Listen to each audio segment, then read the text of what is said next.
Welcome back to the Female Fitness Podcast. As always, I am your host, Danny, and in today's episode, I'm going to talk to you about the importance of adjusting your expectations.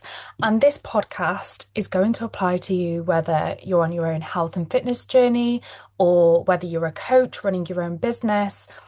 It is so important to be adaptable, and I'm going to talk about why. I'm going to share a little bit of my own personal experience with this with you, and I really hope that by the end of this podcast, you feel a little bit more able and willing to work with your body and mind as opposed to constantly fighting against them. And that my hope is that today's podcast will help set you up for more long-term success with your own goals, whether they be personal goals or professional goals.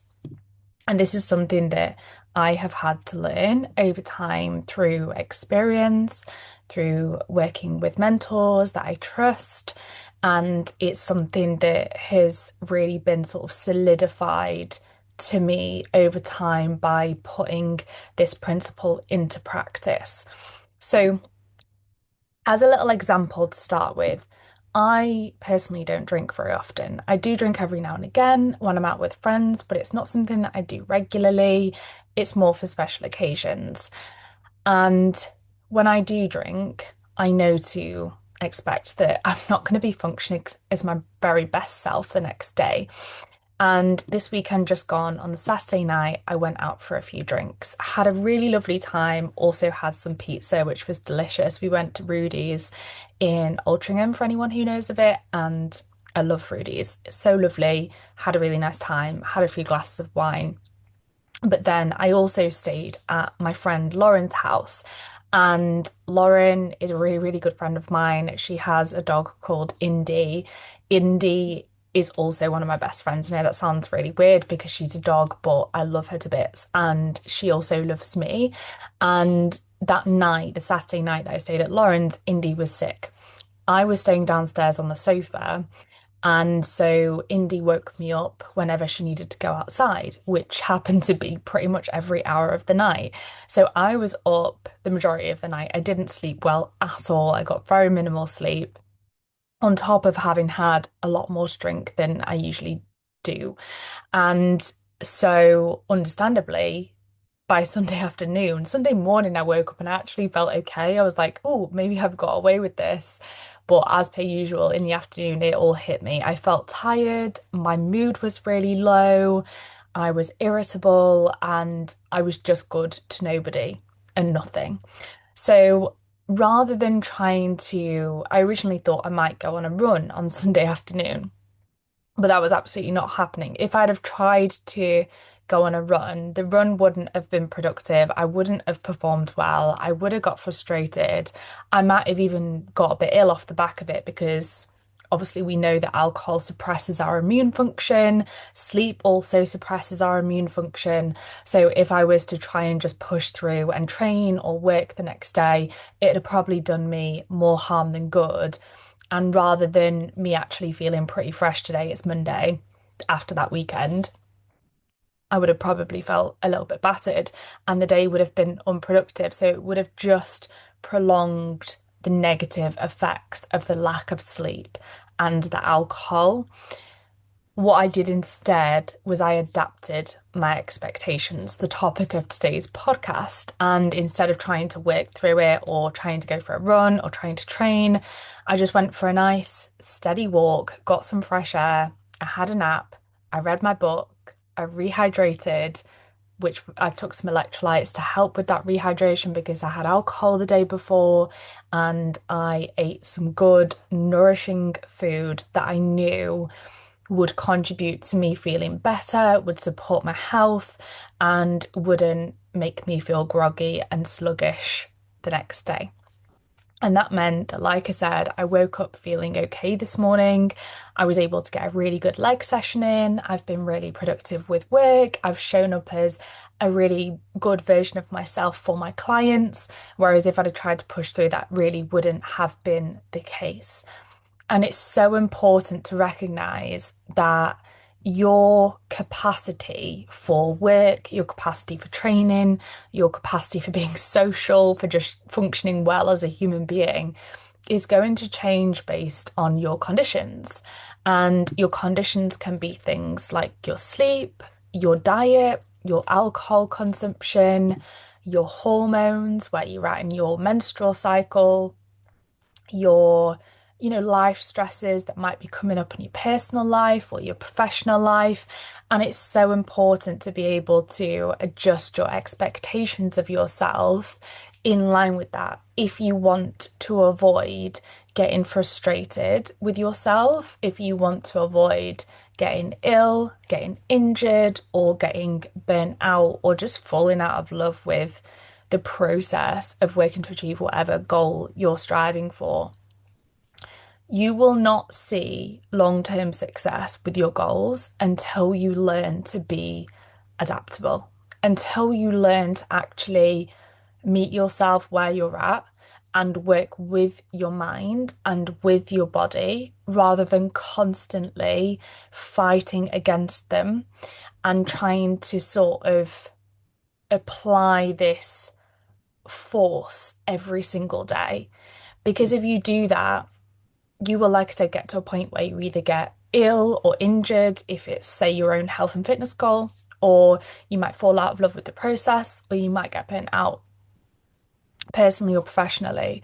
And if you get to the point of true burnout, that takes so much to recover from and has really long lasting consequences. So trust me when I say you don't want to get there. It will not be productive.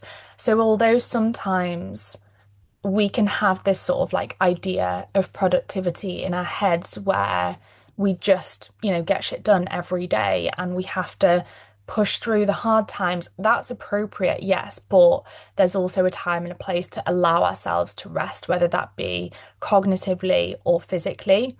And until you learn to meet yourself where you're at and you learn to make appropriate judgment calls on when to push through and when to rest, that lesson will be sent to you in some way, shape, or form, whether it's you getting ill, injured, burnt out, never quite reaching your goals, whatever it is.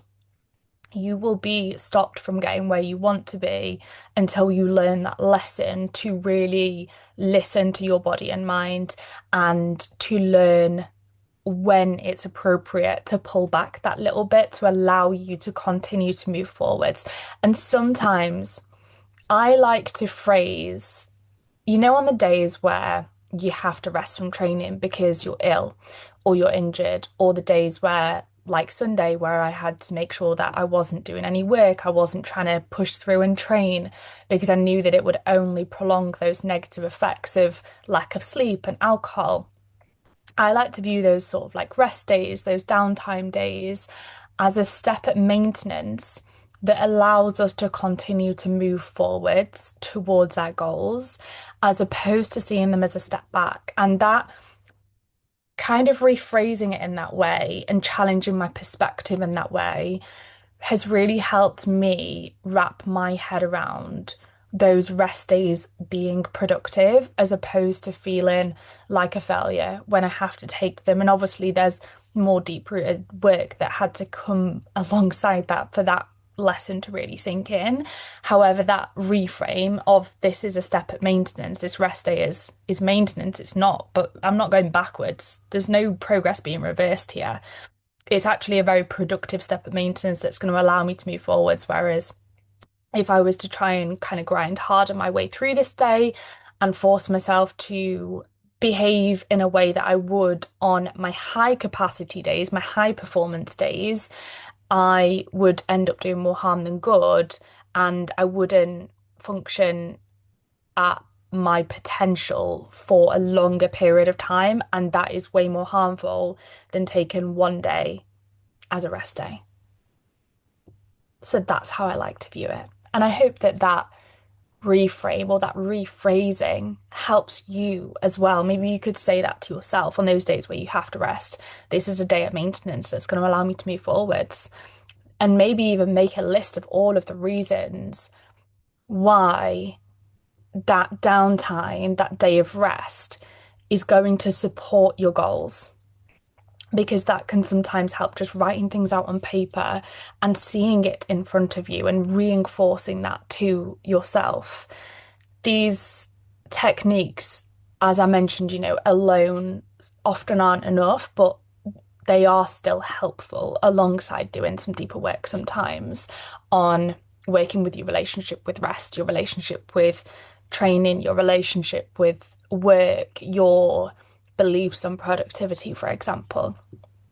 So I really hope that today's podcast has helped you wrap your head around the fact that sometimes rest is productive and has helped you realize the importance of being adaptable with your plans and your expectations of yourself. And it's like, I think it's important to almost each day reassess and check in with yourself, or maybe once a week check in with yourself. But I personally like to do it on a daily basis. I journal in the morning, and that helps me check in with myself and kind of set my intentions for the day. And I think it's important when you're doing that self-check-in to consider, where is my capacity at today? What are my conditions? And what are my expectations of myself in line with that, rather than setting a really rigid plan for your week and forcing that to happen. I personally find that I function so much better and I get so much work done over the course of a week or a month, and I feel better in myself mentally and physically, and I perform better in work and in my personal life when I do that little bit of an assessment each day rather than forcing a rigid plan on myself that, say, I've set for the week and not allowing myself to adapt with that. So it might be that I wake up this morning, I feel really good, and so my expectations of myself are higher. I put a little bit more on my plate. I expect myself to record this podcast, for example. I know that I'm capable of that. Whereas on a day where, I don't know, I'm run down or my PMS symptoms are really bad, I might adjust my expectations and lower them a little bit. Say I had planned to produce a talking head reel on Instagram, I might change that plan and do a written carousel instead, so that I don't have to be talking to the camera, because I know that that's not within my means that day and I'm actually not going to do that well. So there's no point in forcing that, because it wouldn't be a good reel anyway. Whereas if I do a written carousel, I know I'm capable of that. And it's not that you're sacking off your work on the days where your capacity is limited. It's that you're adjusting that work to suit your capacity and to suit your strengths on that day. So it's like playing to your strengths and taking into consideration your circumstances, as opposed to forcing yourself into rigid structures or forcing yourself into the plan that you had originally made. So that's how I like to do things. And I think that little self-checking in the morning can be an absolute game changer. It is for me personally. It's not going to be for everyone, but there might be some of you listening to this podcast who that really resonates with and works for. So maybe it's worth giving that a little bit of a shot and just having that self-checking in the morning and being like, how am I feeling today? And also, something that I like to do in the morning during my journaling session is set my intentions for how I want to show up. So if, say, I have got a podcast or an in-person client or an in-person meeting, I might say to myself, I want to show up as my most confident, clear-headed, bubbly, energetic self today. And that is my intention. It might be that, I don't know, say I'm a guest on a podcast. I might set my intentions of making sure that I feel calm and grounded before I go on that podcast, of making sure that I'm well rested, of making sure that I communicate clearly and effectively. And that is my intention for the day. It depends, there's different circumstances and different ways in which you could, I guess, view that question. But one thing I like to ask myself is, how do I want to show up today? What energy do I want to give off? What version of me do I want to be? And how can I create the conditions for me to be that version of myself? So if, for example, I do want to be calm, confident, and clear-headed for a podcast guest appearance, It might be that I take the time to go for a walk outside before that podcast. It might be that I do a meditation, which I've been enjoying recently. It might be that I read and give myself a little bit of a brain break before I go into that podcast rather than doing a call or a check-in immediately before and then rolling into it. So it's setting your intentions and then not only just setting those intentions, thinking about how you can create conditions for you to be able to show up in that way. So it actually becomes an action plan as opposed to it just being this is how I want to show up, but I don't know how I'm going to get there. So that was a little bit of a tangent, but I really hope that some of you found that helpful, whether, like I said, you're on your own health and fitness journey, you have your own personal professional goals, or you're a coach yourself. And as always, guys, if any of you have any questions or feedback after listening to an episode of the podcast, or you have any thoughts you want to share with me, you want to chat, you want to share your goals with me, I genuinely love hearing from each and every one of you. I've had some really lovely messages from podcast listeners recently, and I just wanted to say, like, I don't think you realize how much it means to me because it sometimes obviously I've been doing the podcast since 2018 now. It's been a really long time.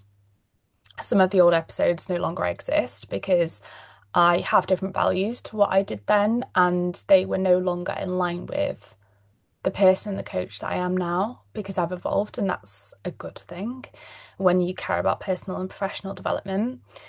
But yeah, been doing the podcast for a really long time, and it it does take a lot of time, energy, and effort to produce these podcasts and to show up every single week. I love it to bits and I wouldn't change it for the world, but it does take a lot and it means a lot to know that people are actually listening and benefiting from the podcast. Like, that's exactly why I show up every week because I want to help people because that matters to me so much. And like, I absolutely love what I do. And I want to help people, and to know that it is having the desired impact is so meaningful, so amazing, genuinely makes me smile from ear to ear. So thank you so much to those of you who do take the time to tune in every week or even on the off occasion. I really appreciate your time. I know your time is so precious, so thank you for sharing that with me. And thank you so much for those of you who do reach out and share your feedback and share your really kind words. It genuinely means the world and it makes this worth it. I obviously don't make money from the podcast, so this is purely me, like, sharing my time with you too and hoping that it's going to have a positive impact in some way. So thank you so much. Your feedback means the absolute world. And if any of you do have any words that you want to share with me, please don't hesitate to drop me a direct message on Instagram at Danny Bosworth. I would love to hear from you.